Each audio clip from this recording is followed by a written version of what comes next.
That's a huge help. I'm running out of time here. There's no way I'll be able to fix everything up perfectly. We may just have to wing it.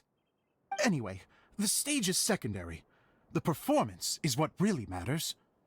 Things can always go wrong on stage, but as long as the show goes on, it should be fine. You don't sound very confident in what you're saying. It's true. I realize now that a show is the art of the unknown. Even if you have the same actors performing on the same stage, the performance will be slightly different every time. Those subtle differences are what make each performance special.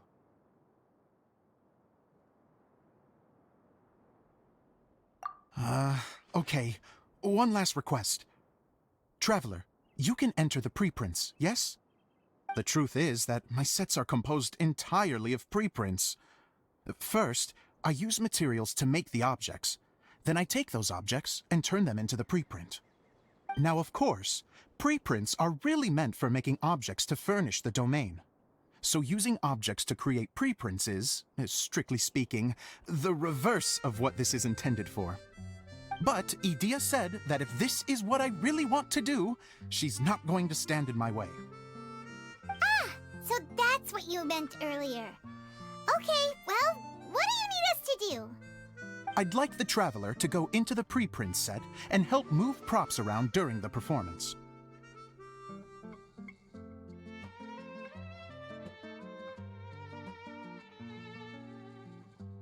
The reason is, Oh,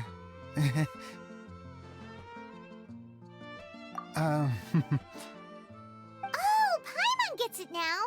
If you're busy directing, moving the props, and operating all the mechanisms, you never get the chance to watch the show. Yes, I know that I'm no master playwright, but still. Even if it really is a half-baked script, with shoddy writing and moments of sheer ridiculousness, I'd still like to see it for myself, just once. Hard to turn a guy down after a speech like that. Thank you. Genuinely, I'm so grateful. I'll go and inform the others. Then, as soon as you're ready, the show can begin. Long, long ago, there was a great thief. He lived in a land where the light did not shine, where all suffered in the darkness. People call me? Sorry, Kaya. Directly into the microphone, please. Otherwise your voice'll, you know. Okay. They call me the Dagger Bandit, but no one sees that I rob the rich and give to the poor. Here in the dark, evildoers run rampant in the shadows, while the good, honest folk stumble blindly on, just trying to find a way through. As the bandit brooded, suddenly the world was inexplicably changed as a single star appeared on the horizon and flew across the sky. Traveler, stomp on that movement mechanism in front of you.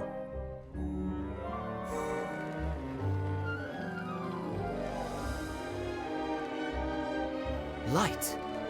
A brief flash, yet enough to illuminate the world. If I can find the source of that light, I can shine it into the darkness, and the people will suffer in blindness no longer.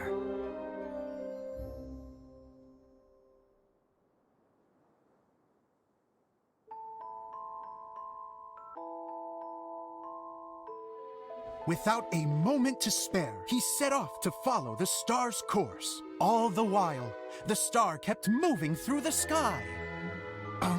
Traveler, the star kept moving through the sky.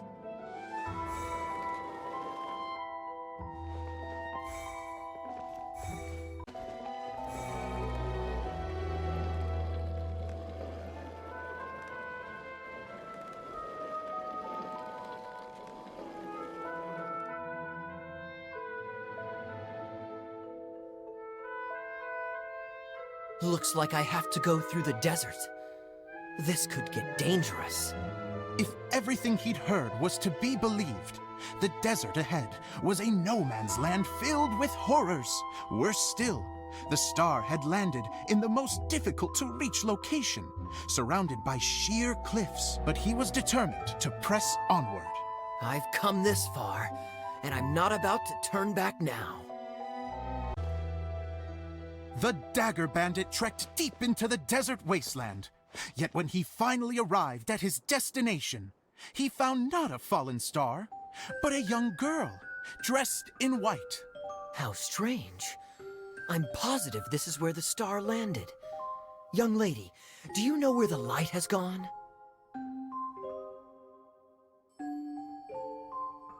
The girl replied, Traveler from afar, the light you seek is only a bottled flame. But the flame has now died, and its light is long gone. A bottled flame? Yes, it was a gift from another. And so, the girl began to tell the story of how the bottle came into her possession. The girl hailed from a kingdom that sat atop the waterfalls. But when the reigning dynasty fell and a new one seized power, she and her people fled for their lives.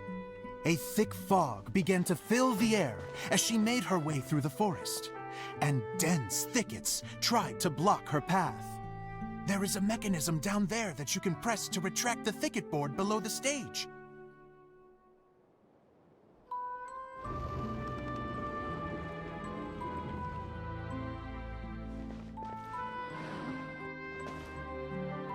If I only had a lamp to guide me through this wretched forest, then I could survive.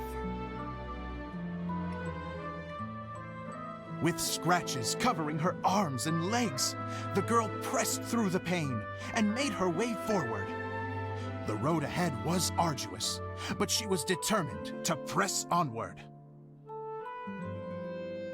I've come this far, and I'm not about to turn back now.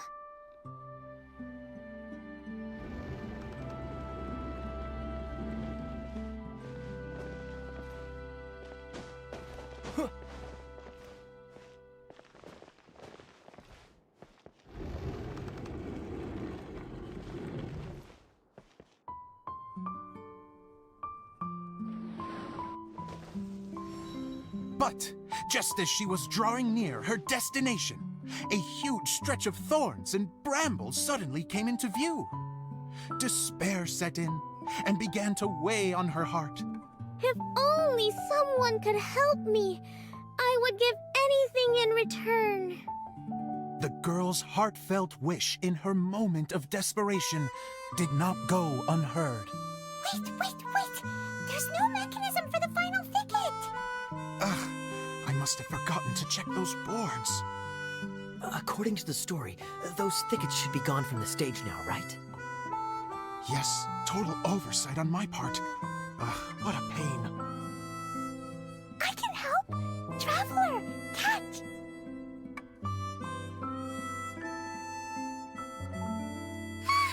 It's a Jumpy Dumpty! The girl's heartfelt wish did not go unheard, for a Jumpy Dumpty who was passing by helped to clear a path for her. Oh, thank you, Jumpy Dumpty.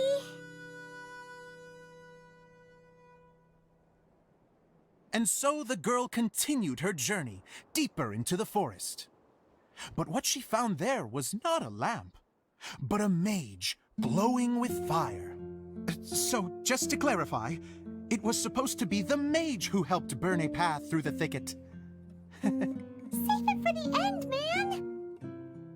The mage took pity on the girl and handed her a bottle. Then, the mage began to tell the story of how the bottle came into her possession. The fiery mage had an adventurous spirit and enjoyed taking long journeys. On one such journey, while taking rest in an oasis, she found a beautiful bottle by a crescent-shaped lake. Klee, quick, get in the light. She was an extraordinary mage with the power to grant people their wishes. she turned the bottle into a thing of equally extraordinary power. But the only place that it could make wishes come true was inside of the bottle. Oh me, oh my, look at this wonderful bottle of mine. It could make a fine toy. But better still, a sojourner's home. The fiery mage blew into the bottle, allowing it to grant one single wish outside its glass walls. Oh, am I supposed to blow into it? Whoa, it lit up. A flame was kindled within the bottle, and it began to glow a fiery red, just like the mage herself.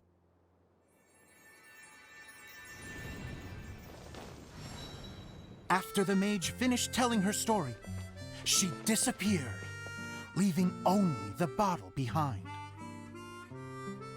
A magic bottle that can grant wishes. And I wish to leave this place and go somewhere where no one will ever find me again. And then? The bottle seemed to softly inquire.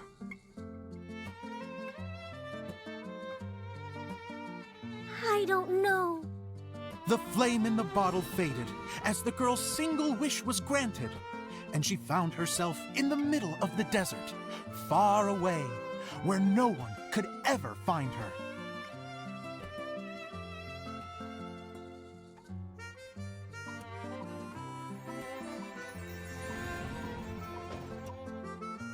When the Dagger Bandit listened to her story, he sighed in disappointment that the flame with the power to grant wishes outside of the bottle had already died. But this doesn't make sense. If it truly granted my wish, then nobody should have been able to find me here. Maybe they shouldn't. The desert is difficult and dangerous to navigate, but I was determined to make it, no matter what. Then take this bottle with you for your trouble. It may be able to grant you your wish, though sadly, only within the confines of the bottle itself. All I wish for is light. Honoring the bandit's request, the girl wished for light inside the bottle, and sure enough, it lit up. They found that while the light was only generated within, it could nonetheless shine through the glass and reach anywhere in the outside world. Even though it doesn't burn as brilliantly as the light that shone before, this is still an extraordinary light. What will you do after I take the bottle? I don't know. Well, then maybe you should come back with me. With no reason to refuse, the girl accompanied the Dagger Bandit back to the land where the light did not shine. They brought light to that place, and the darkness was dispersed, and they lived happily ever after.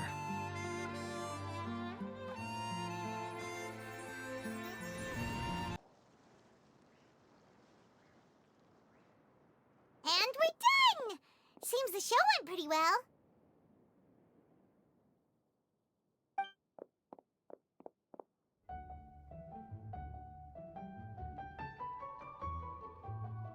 Mr. Honorary Knight! Didn't I do great? I felt like I really was the fiery mage! Wow, great costume, Glee! As soon as Paimon saw your shadow, she thought straight away, what a cute hat!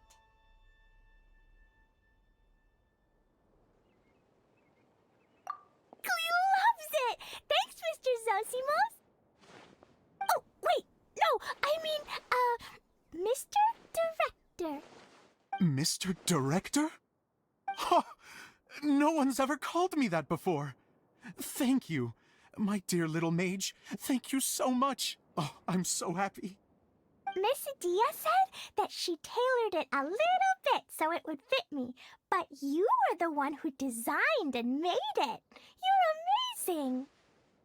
Yeah, that's amazing. And it sounds like Adia did a great job too. It was nothing really. Just one of those, oh no, whatever shall I wear to the ball moments. Sewing comes in handy at times like that. Sewing is an art in its own right. You're more talented than you give yourself credit for, Edea. Really? Oh, I'm just gonna go for a second. Please, chat amongst yourselves. She gets embarrassed so easily. She really can't handle being in the spotlight. Edea's a sensitive person and doesn't have a whole lot of self-confidence. I hope all the excitement hasn't brought her to tears. Oh, I'm a little worried. Don't worry. I'll go make sure she's okay. I'll see you all later.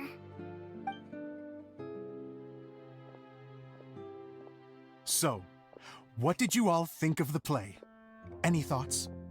Huh? Uh-oh. Time to get serious. Now, are you sure you want to hear what we really think? Oh, absolutely! I had the courage to ask, didn't I? So, don't mince your words. Go ahead. Speak your mind. I can take it. Okay, Paimon will go first. So, the dialogue at the beginning was pretty good, but it ran out of steam as the story went on. Paimon could tell that you ran out of inspiration somewhere along the way. The characters were honestly a little bit ridiculous. Paimon didn't get what you were trying to do. The moment anyone started to show any kind of substance, suddenly the scene was over. Yes, all very good points, Paimon. I would add that in its attempt to pay tribute to the series 1,000 Nights, all semblance of a coherent was sacrificed. Plus, I do have to penalize you for the issues with the props. Miss Edea, what are you doing back here? Oh, you know, I return like the tide when people start discussing something important. Huh. Especially when it has to do with criticizing my show. Mm-hmm. But there was one thing I liked about it. Just one, mind you. The story had a good ending. You think so? I thought I was letting him off lightly. Edea, could I borrow you for a moment? Oh, sure. Excuse me for a moment. Back to you, Paimon. Keep up the good criticism. Okay, in that case, Paimon did have one other complaint. Let's hear it. Taking criticism on the chin is all part of being a director. The ending was all wrong. The girl's motives were clear and simple the whole way through. It was kind of jarring when all she had to say was, I don't know. And doesn't anyone else find it weird how her whole community was on the run, but she was only looking out for herself the whole time?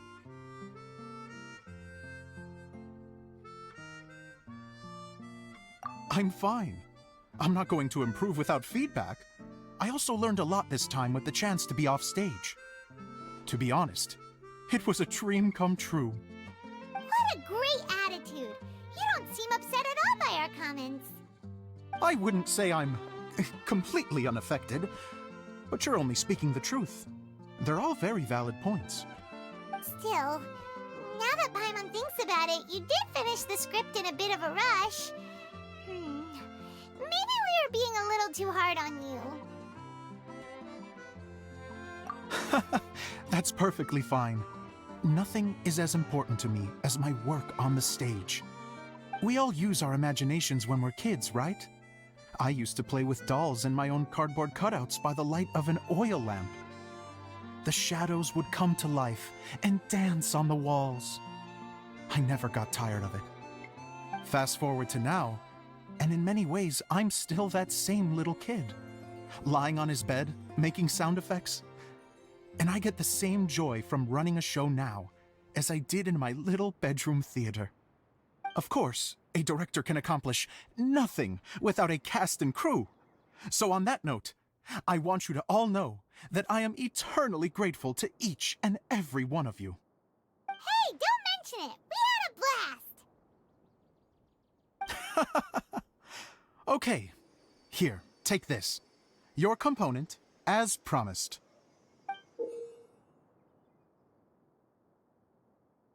It's the bottle from the show! The one that lit up when I blew into it. That's right. Can you guess the secret behind why it lights up? Oh, maybe there's an invisible fairy inside that flies when you blow into it. Uh, bingo! You guessed it. That should do the trick. Oh, wait, this needs tightening up a little. Hold on, this will only take a second.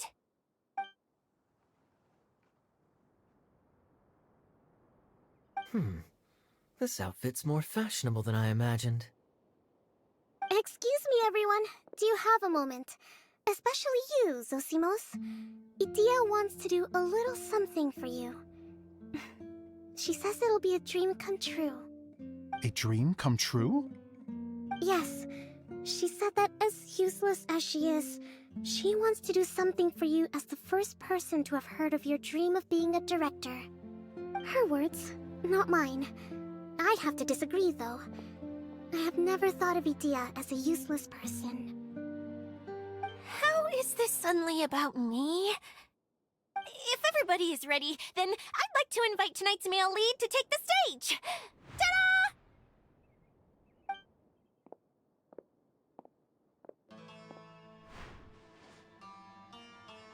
Wow! Cool! Kaya's turned into the real Dagger Bandit! How is me changing outfits supposed to make the director's day?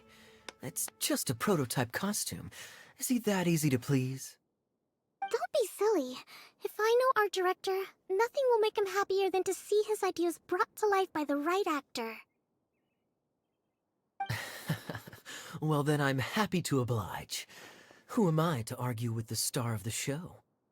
Zosimos drew up countless designs and made a few prototypes before landing on this one. It just needed some tailoring to fit properly, so I made a few stitches here and there. I hope the result isn't a disappointment. Oh, it's perfect. Idia, I'm...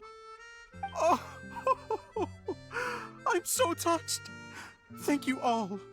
You've made me happier than I ever thought I could be.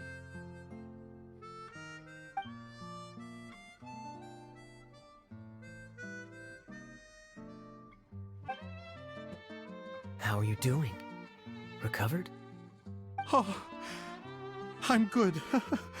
Thank you again, Idia. Oh, please, don't mention it. Well, now that we have the final component, it's time to say goodbye for now.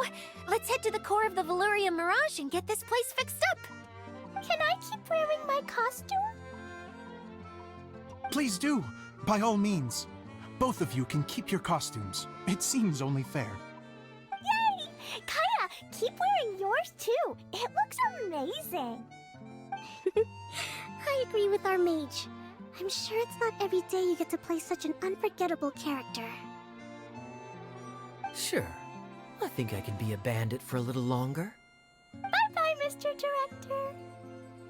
Take care, my dear friends.